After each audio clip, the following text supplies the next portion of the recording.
Parijana Sahitam Krishna Chaitanya Devam Shri Radha Krishna Padan. No, you have it the wrong way. It's supposed to be facing this way. It was facing you.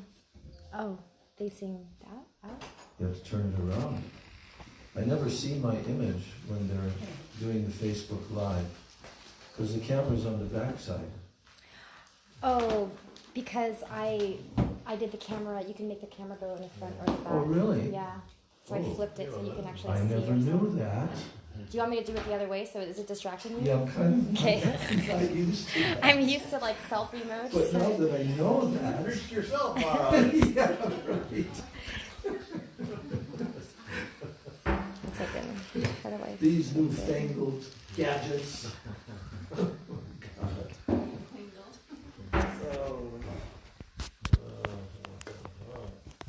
So you have a lens on both sides of your phone?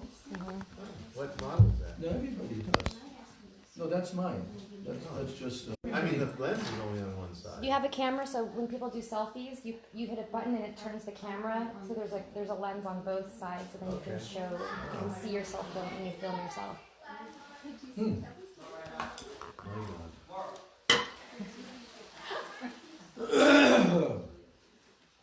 Om Jnana Timirandasya Jnananjana Shalakaya Chakshurun Militam Yena Tasmai Shri Gurave Namaha Mukam Karoti Vachalam Pangam Langayate Girim Yat Kripa Tamaham Vande Shri Gurun Dinataranam Vancha Kalpatarubhyascha Kripa Sindhubhya Evacha Patitanam Pavanebhyo Vaishnavebhyo Namo Namah Namo Mahabhadanyaya Krishna Prema Pradayate Krishnaya Krishna Chaitanya Namane Gaura Trishe Namaha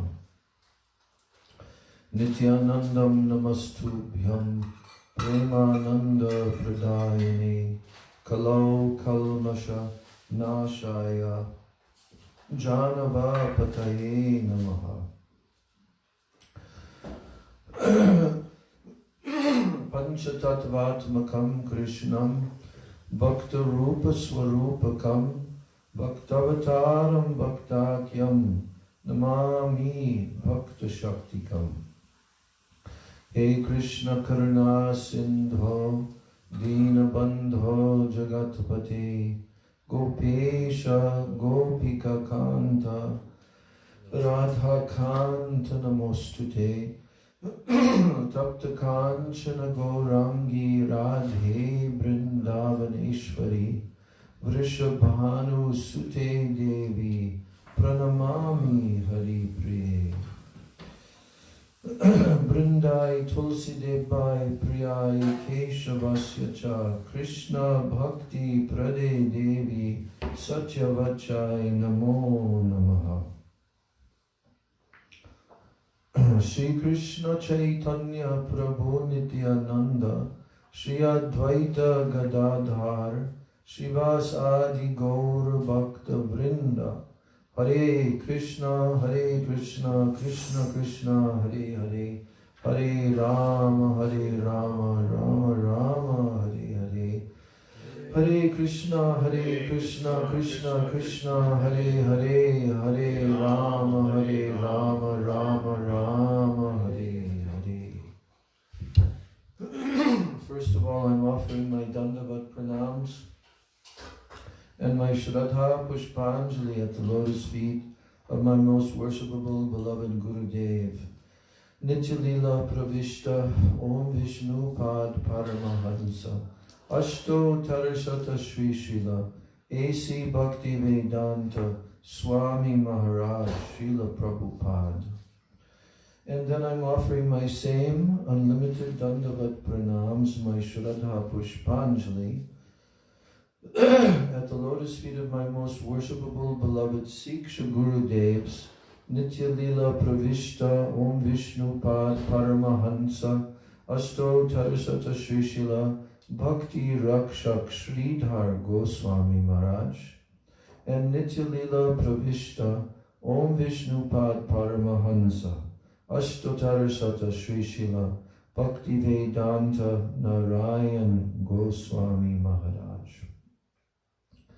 And I'm offering my Dandavat pranams to the lotus feet of all of my Sri Sri Rupa Nuga Guru Varga. And I'm offering my Dandavat pranams to all the Vaishnavas and to all the Vaishnavis. So, we missed only one paragraph yesterday in the section about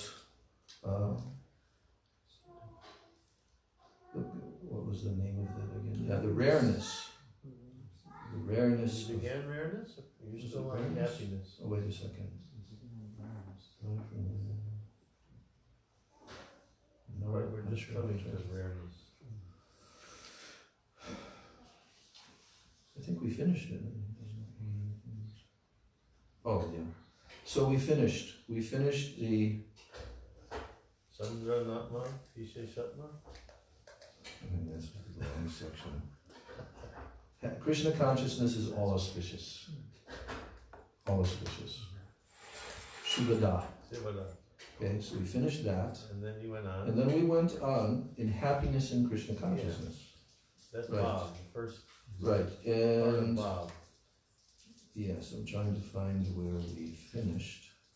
We went through all the mystic perfections, all of Yeah, all that. I think we went to the next section, wasn't it? No, I think we had to finish real quick and we left out a little bit. We read, yeah, like the last paragraph of that section. We read about Kolavecha Sridhar. Yeah, That's the second last paragraph. okay. And then the last paragraph before the section, the rareness of pure devotional service. Yeah, That paragraph is what we couldn't finish yesterday. okay.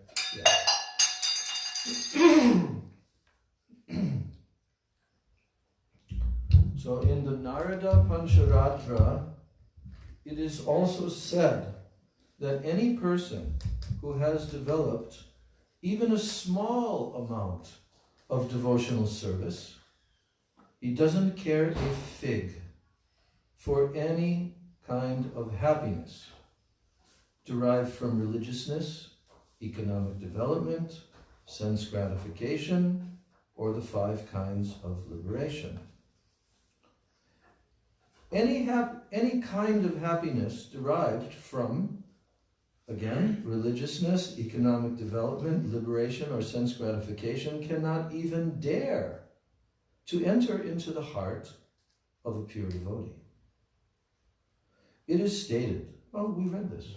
Yes, it is stated that as the personal attendants and maidservants of the queen, follow the queen, yes. Okay, rareness of pure devotional service.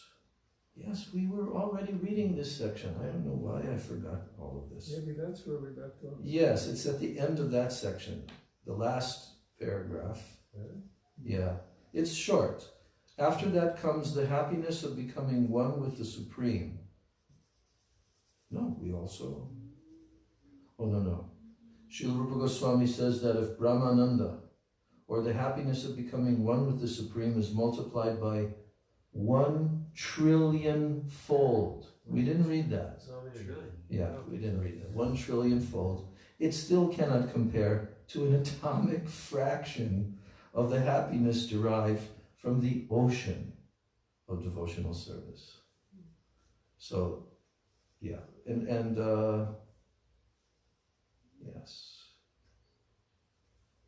Okay, so what we read, this is the last paragraph that yesterday we read, short paragraph, and we couldn't finish the final paragraph. So now I'm returning to that. Remember we were reading about Lord Shiva says to Sati, my dear Sati, if one is very fine philosopher, analyzing the different processes of knowledge, he can achieve liberation from the material entanglement.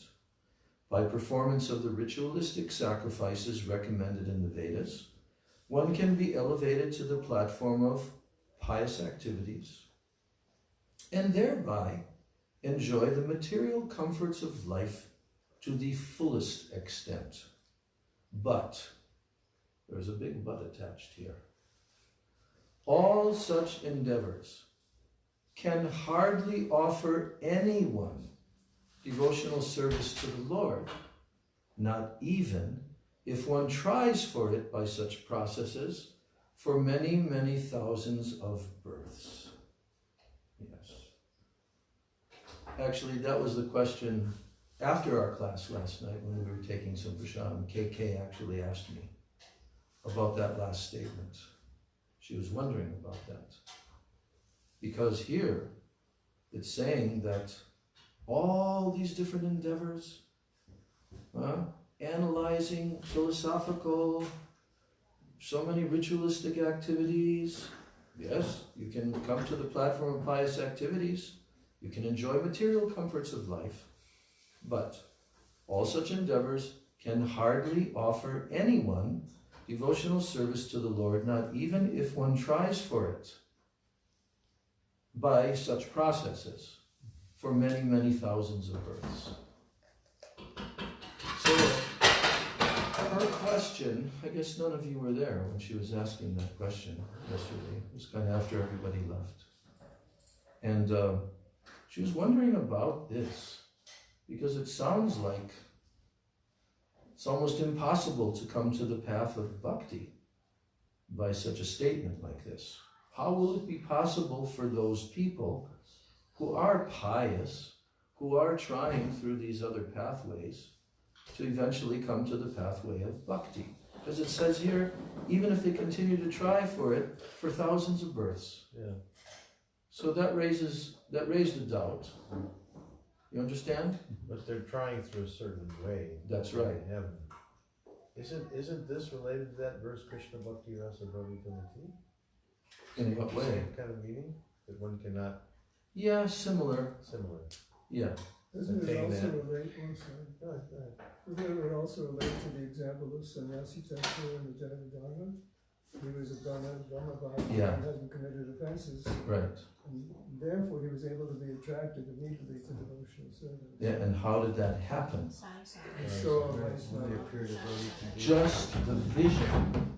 When he was in Varanasi at the bathing ghat, he just had the momentary glimpse of an actual Vaishnava. He was just sitting there and he was watching, and this Vaishnava began to manifest some ecstatic symptom. And Sannyasi Thakur became so overwhelmed, because that's what he was trying for. I mean, the Sannyasi Thakur character is such a good character, such a good case of someone who was truly a very diligent philosopher, studied all the Vedas, completely controlled his senses, you know? Austerity, piety. Right. Meditation upon the Supreme Brahman. Yeah. But by studying the Vedas, they hear about all of these ecstatic symptoms and such. But he had never seen it. He had not experienced it.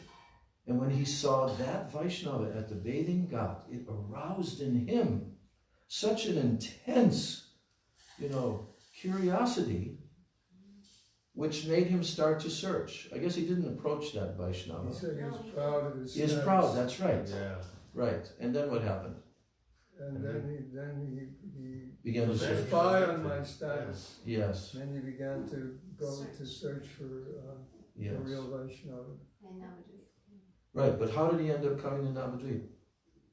When he was in Vrindavan, they told him to go to Navadvip because there he would find Yes. And then one fine day, he wandered into the kunja of, what was the name? Raghunath. I don't think so. Premdas Babaji. Can't remember. And then what did he do when he came into the kunja? Fell Dandavat Pranams at his feet Yes. while Babaji We was have the absorbed. mic? No, nobody said While it. Babaji was absorbed in trance, he fell down at his feet and just stayed there. And then finally Babaji came out of his ecstatic internal trance and said, "Oh, don't mock this person, I'm just a fallen soul." Yeah, he himself. And then did he embrace him at that time? I think so. Yeah. So humble. You're right. So that's a good example. A good example. But what I told yesterday, I think kind of corresponds with this, that Krishna is very merciful to the jivas, and really it's only by bhakti unmukha sukriti, which they accumulate, which enables them to actually meet the pure devotee. So that's actually the mercy of Krishna, that he allows various jivas whom he decides to get this particular types of sukriti in previous lives and in this life. And then that leads them to the pure devotee and ultimately receiving the mercy of Krishna and pure devotee and Vaishnavas and Guru. So although it says that, but nevertheless, for many thousands of births, probably, especially in Kali Yuga, there's so much tendency to not be so pious. So therefore there has to be special mercy granted to the jivas to bring them to this highly auspicious path of Chaitanya Mahaprabhu. And I think that was the correct answer. You know, I've had a question about the one verse in Bhagavad Gita in the 12th chapter regarding the impersonal path where Krishna gives this long explanation of an impersonalist and how they control their senses and they're meditating on the impersonal feature of the Lord. But at the end of the shloka he says, but at last they achieved me. So I've taken that to mean that they achieve him in the Brahman way. But I'm not fully confident that that's the real meaning. And in light of what you're saying here, which number it is? I think it's actually the third verse in the 12th chapter. Okay. Just let me look that up. Ends the chapter by asking. Yes. Arjuna Vacha Evam Siddhi Yuktaye Bhaktistam, what's higher?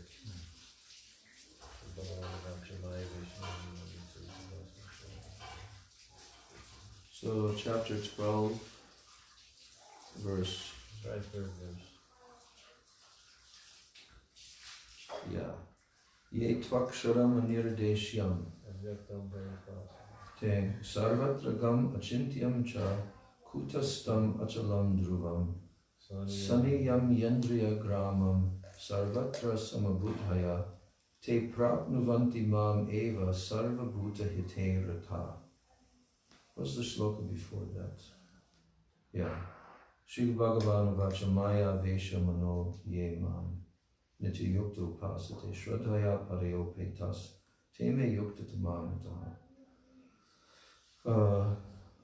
Because Arjuna had asked the question, didn't he? That was the first verse. Which is better? Yes, which are considered to be more perfect.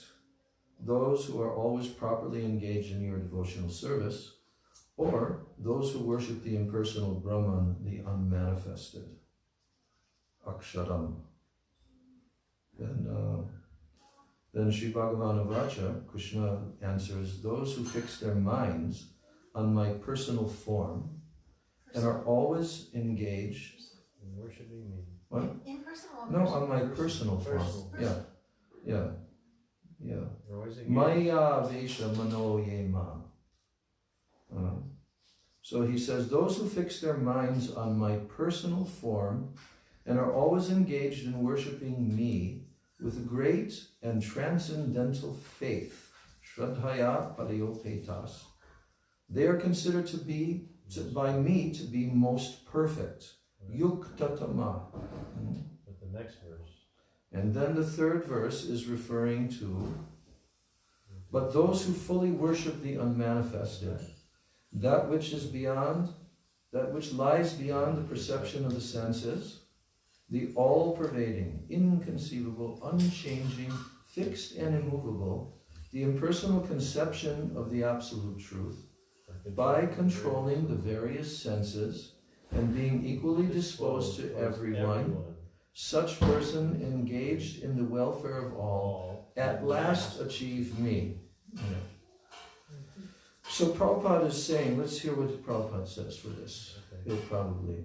Those who do not directly worship the Supreme Godhead Krishna, but who attempt to achieve the same goal by an indirect process, also ultimately they achieve the same goal, Sri Krishna.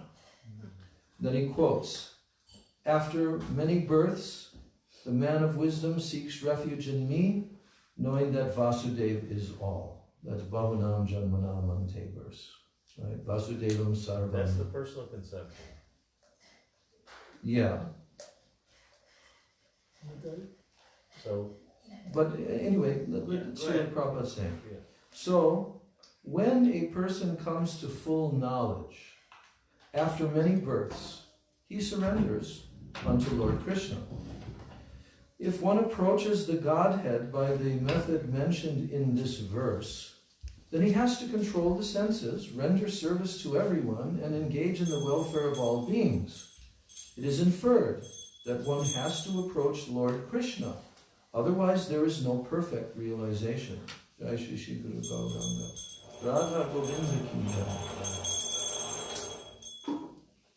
Yeah, it is inferred that one has to approach Lord Krishna. Otherwise, there is no perfect realization. Often there is much penance involved before one fully surrenders unto him. In order to perceive the super soul within the individual soul, one has to cease the sensual activities of seeing, hearing, tasting, working, etc. Then one comes to understand that the Supreme Soul is present everywhere. Realizing this, one envies no living entity. He sees no difference between man and animal because he sees soul only, not the outer covering. But for the common man, this method of impersonal realization is very difficult. And then that next verse is Klesho Dikataras Tesham Avyakta Sakta Chetasam. For those whose minds are attached to the unmanifested, impersonal feature of the Supreme, advancement is very troublesome. Yeah. To make progress in that discipline is always difficult for those who are embodied. You say something, Braj? Yes, I think one of the important distinctions is like in the case of Sannyasi Thakur, he never committed an offense to book Bhagavat or person Bhagavat. Yes. So he was pursuing the path, but he wasn't an offender. Mm. For those who commit offenses to the person Bhagavat and book Bhagavat, that doesn't apply Right. because they're blocked. Here, Krishna is saying those who are serving all living entities, right? That's Yeah. the exact phrase I was remembering. Yes. So, if one follows the impersonal path, as Krishna is describing what the impersonal path is, and they have equal vision towards all living entities, they're engaging in austerity and piety, etc.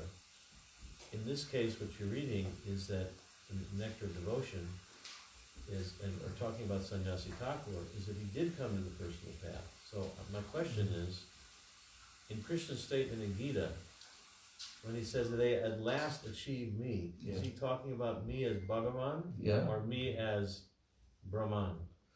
Yes, he's talking about, he says, because we just read that in the beginning of the purport, Srila Prabhupada said,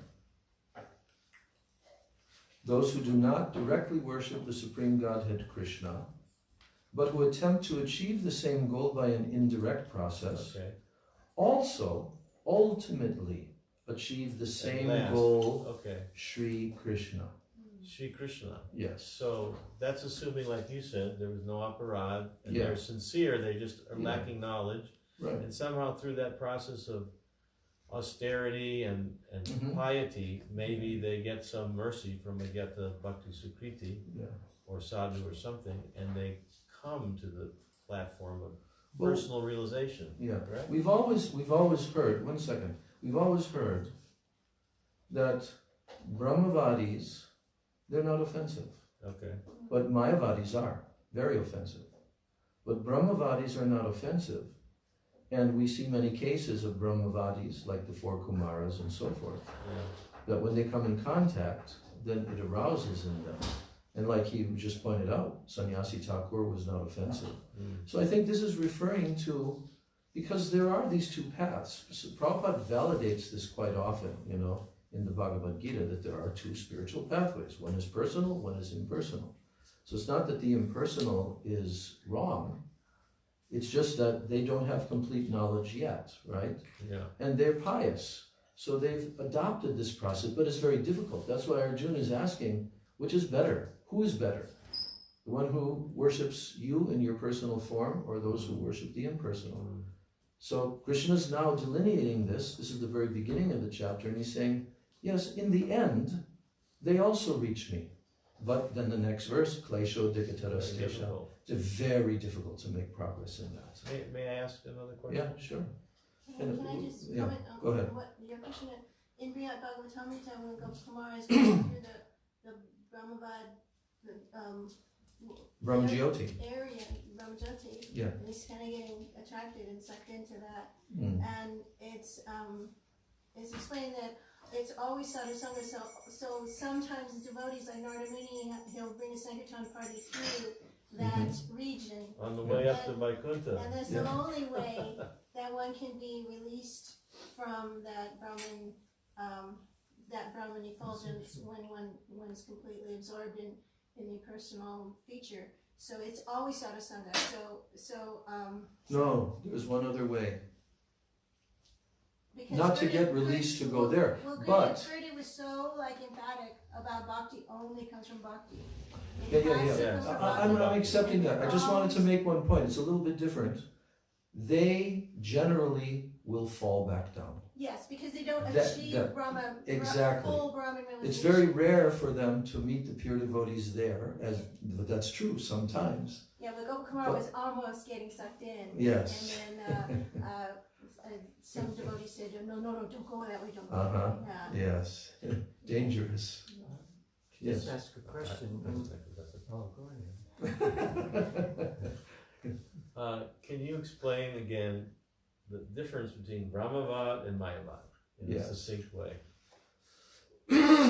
So Brahmavadi, because in the Vedas there are so many sections where the impersonal absolute is definitely stated to exist. Yes. Okay, so it's not an imaginary thing. No. Krishna does have his effulgence. Yes. Brahmeti, Paramatmeti, Bhagavaniti, Shandi. We know that. Yes. But those who have not yet come in contact with the personal conception, with Srimad Bhagavatam, and so forth, Mm. they follow that in various yugas also, not only in Kali Yuga, in all the different yugas, right? Yeah. So some devote themselves very, very diligently to that pathway of controlling the senses, even doing the Ashtanga Yoga and all the austerities, everything like that. Mm. Very difficult, you know, and trying to fix their mind on the impersonal absolute, right? But they persevere in that. But the Mayavadis are an entirely different thing, because in the Brahmavadis, they believe that there is an impersonal that they can merge into and so forth. But the difference is, the Mayavadis believe that Brahman, absolute truth, has become covered by illusion and Maya. And this existence that we're in is the imagination of Brahman. And that's why they say that ultimately you are God, I am God, we're all one. Because they believe that Brahman has come under illusion, but when the illusion is lifted, then he's Brahman. But that has many, many flaws, that philosophy of Mayavadism. Even like, for example, Madhvacharya, he wrote a book, The 100 Flaws of Mayavad Philosophy. Mayavad Shatadushani. Shatadushani, 100 faults. And Prabhupada said, there's many more even than 100, but he wrote 100 faults, you know. So the Brahmavadi, just to clarify, the Brahmavadi believes that the Jiva and Brahman are different, but he wants to merge into Brahman, whereas the Mayavadis think that Jiva and Brahman are one. No, what the Mayavadis believe that Brahman, which is the absolute truth, like they say, Sarvam Kalv Idam Brahma. That's one mantra that the Mayavadis like to chant. Everything is Brahman. Everything is Brahman. Right. Right? Sarvam Kalv Idam Brahma. Everything that exists is Brahman. Right. Okay? So they are not accepting the reality of this world. They actually concoct that Brahman, the absolute truth, is always eternally Brahman. But he can become covered by Maya. And then you ask the question can be, well then why is he how is he becoming covered by Maya? Because you said that everything that Maya exists, more powerful. well, not only that, but you said that everything that exists is Brahman. So Maya Sarvam would also be Kalvidam Brahma. Yeah. So if everything that exists is Brahma, where did the Maya come from? Right? Right. And why would Brahman become covered by Maya? See? And then they say, oh, it's a Leela. They concoct many, many, many different, little loopholes to try to prove in that philosophy. They'll say the divine form of Krishna is also a Yeah. product of Maya. So that's the three. But then they'll differentiate and they'll say, oh, but the avatars, the Vishnu avatar, they're complete, they're illusion in the mode of goodness. And then, like that. We don't come from karma. Right? And also Daridra Narayan. Daridra Narayan, what's that? Poor people are God. Yeah, like everybody is God. Everybody's Narayan. Right. Even the And even the people. poor beggar on the street, Daridra Narayan. Therefore, worship the poor people, serve the poor people. Yeah, Give them chickens. yeah. So I have a question about the Ishopanishad verse. Mayina Patrina. Oh, one more thing. Okay. Mahaprabhu told that the Mayavadis are the greatest offenders. And the chanting, when they chant the names of Krishna, it is like thunderbolts on Krishna's body. Right. Mahaprabhu told that in Chaitanya Charitamrita. Because, why? Because they want to kill. They want to annihilate. Annihilate the form of Yes. And they only want to utilize that for like a stepping ladder, climbing up and then kicking away the ladder and all of this. It's totally, totally offensive against the Supreme Lord. So what do the Brahmavadis think of the personal form of the Lord then? Well, they don't have that much information about, and they have not come in contact with the pure devotees yet. So they're not rejecting the concept. No, they're they not. don't have the concept. That's right. Yes. Yes. So, like we've heard the story of the four Kumaras smelling the fragrance of the tulsi leaves. Yeah. They become so, because they're so purified, just like Sannyasi Thakur. He was so purified, right? Yeah. That it aroused him immediately when he saw that pure Vaishnava. And then he became mad to find out how he can attain that, Yeah. And it's only because of that. And we see also that, all the other Vaishnavas who were, in the Kunjas and in Godruma, they all respected him very much because he was very self-controlled, he was very knowledgeable, and and he actually really understood. He had done intensive study. So whenever there was some debate, they called on him. His name became Vaishnava Das, right? Yeah. And they called on him to give the philosophy, Yeah. Yeah, so... He was able to immediately grow to that point where even his Siddhadeha was revealed. Yeah. Because he had already controlled his senses. He didn't have He had become so purified. There was no material lust in him and any of these, degraded tendencies. And as you said, the most important thing, he had not committed any offenses against pure Vaishnavas. That's why Srila Prabhupada, he used to tell this when he came. He said, actually, you Westerners, you had a big advantage as opposed to the Indians. Because in India, there are many Vaishnavas, but the people commit many, many offenses against the Vaishnavas. But in the West, there weren't any Vaishnavas to commit offenses against. Yeah. So all of you Westerners have that advantage. That's why you were able to very quickly accept this pathway. But still, a lot of Mayavadism in the West. as well. That's why Nirvishesh Shunyavadi, Paschatya Deshatana. You were saying something. Well, there's a question in Yeah. Upanishad, the Manina Patrina verse, where who the speaker is, that he's saying, please remove this glaring effulgence so I can see through it to your form of bliss.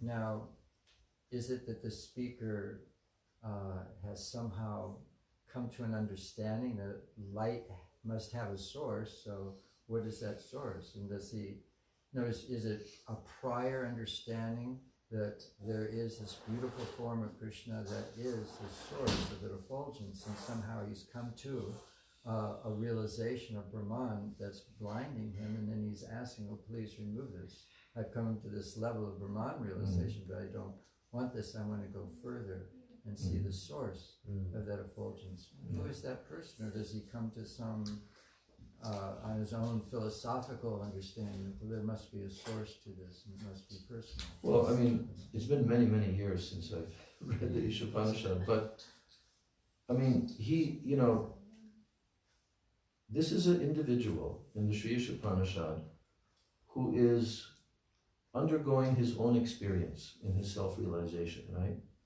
And he already is stating there, please, Hiranmayena Patrena Satyasya Pihitam Mukam. What's next? We used to have these memorized way back 50 years ago. Packing incense. But he is directly saying, from what I remember, or we can look it up, but he's directly saying, please remove this glaring effulgence so that I can see your form of bliss. So I would take it that he's been informed. Yes. Yeah, he's not without knowledge that there is a personal form, and that personal form is Bhagavan, you know. It's like Arjuna, the same thing. He's asking Krishna to withdraw his universal form. Right. Because he has knowledge of Yeah, right. Anything else? Everybody got to... You were going to ask something, or you already did? Yeah. I was just going to say, back when we were talking about Mayavad, that Bhaktivinoda Keshwar says in the Going Young Nirvana that this Mayavad philosophy is an eternal philosophy, and that because it corresponds to the conditioned soul's heart that is filled with enviousness and Krishna. So even though, like what you're saying is, it's not true. Like it's not like Brahmavadi, you actually can attain that. Yes. But in my body, you can't. Yeah, you this can't is become very God. good discussion. I really appreciate this clarity here between the Brahmavadi and Mayavadi. Right. So it's not true. And Shankar. But wait, the Mayavadis do merge into Brahman, though. They merge into Brahman. The Mayavadis can merge into Brahman. But wouldn't they be Brahmavadis if they merged No. into Brahman? No, both of them can merge into Brahman. Because that's the goal also of the Mayavadis, to become one. Sayujya. That's their goal. Srila Bhakti Rakshak Sridhar Maharaj explains that the Jivatma has the constitutional right because he emanates from that region. Therefore, without bhakti, they have the constitutional right through jnana and so forth to attain that. But they cannot stay there. It's not an eternal position. Why? Because the Jivatma is eternal and has desires, and they cannot remain in such a condition indefinitely. Eventually, the desires come, you know. So if the Mayavadis merge, the Brahmavadis merge, the Mayavadis still have that enmity or that enviousness, right? Where the Brahmavadis are somewhat innocent in their merging. Is that correct to look at it like that? The Brahmavadis. The Brahmavadis have an innocence about their merging, and maybe they have more opportunity to come out of it more easily. Because it's said that, you know, I've heard it said that Mayavadis, it's spiritual suicide. There's no chance for them because of their envious nature and because of their enmity. No, but they also fall down. They fall down from that position. That's what that verse, Patanti adha anadrita yushmad But are you angraya. sure that refers to Mayavadis also? Sure, yeah. Okay. The Mayavadis, I mean, it's like a punishment Yeah. to go there, Yeah. although it's Brahmananda, but we just heard that it's 1/1,000,000th. It's not equal to even, how is it stated? Tiny, tiny atomic particle of the ocean of Bhakti Rasa, you know? Yeah. So, but when they come back down, then what happens? They are starting from a mundane position with a superficial spirituality, and they become like humanitarians and like the Ramakrishna mission and so forth. And they don't advance. So it's kind of a curse. Only if they come in contact with a pure Vaishnava, they can be saved from that, you know? The Brahma Sukha is more enjoyable than Jada Sukha. It is. So if they've experienced frustration in this world and they've been elevated to Brahman and Brahma Sukha, they only have this understanding of how limited it was to try to get material happiness in this world, yet still they come. Why not just be satisfied But it's with that? as we've heard the description before, how it's the opposite of when the suffering is alleviated. It's not a positive experience of enjoyment. That's the thing. It's only an experience of being free from the suffering, and there's no effect of the modes of nature in that condition. But there's not even the slightest tinge of actual positive enjoyment on the level of the Atma. Because the Atma, without the Paramatma, there cannot actually be an exchange of rasa, which is truly the only thing that the pure soul is trying to attain. The pure soul is looking for that. Even in the material condition, everybody's looking, they're actually searching for rasa. Where can I get rasa? But they're mistaking the Maya potency. So also these impersonalists, Mayavadis particularly, they're also mistaking that. But that intention is full of envy, because they're denying the existence of the Supreme, right? And they want to merge and become the Supreme. I heard on this tape of Srila Prabhupada, the first Bhagavad Gita lecture, I have that. His first Bhagavad Gita recorded lecture in 1966. And he's talking about this point. And he's saying, yes, Krishna, God, he can do that. If someone wants to merge into him, it's not the usual request. He's talking about like a father and a son. The son comes from the father or mother or whatever.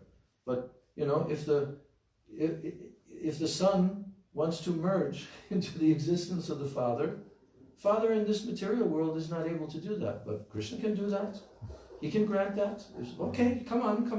Prabhupada is saying. He can accommodate that desire. But the problem is that the Mayavadis are full of tremendous amount of envy.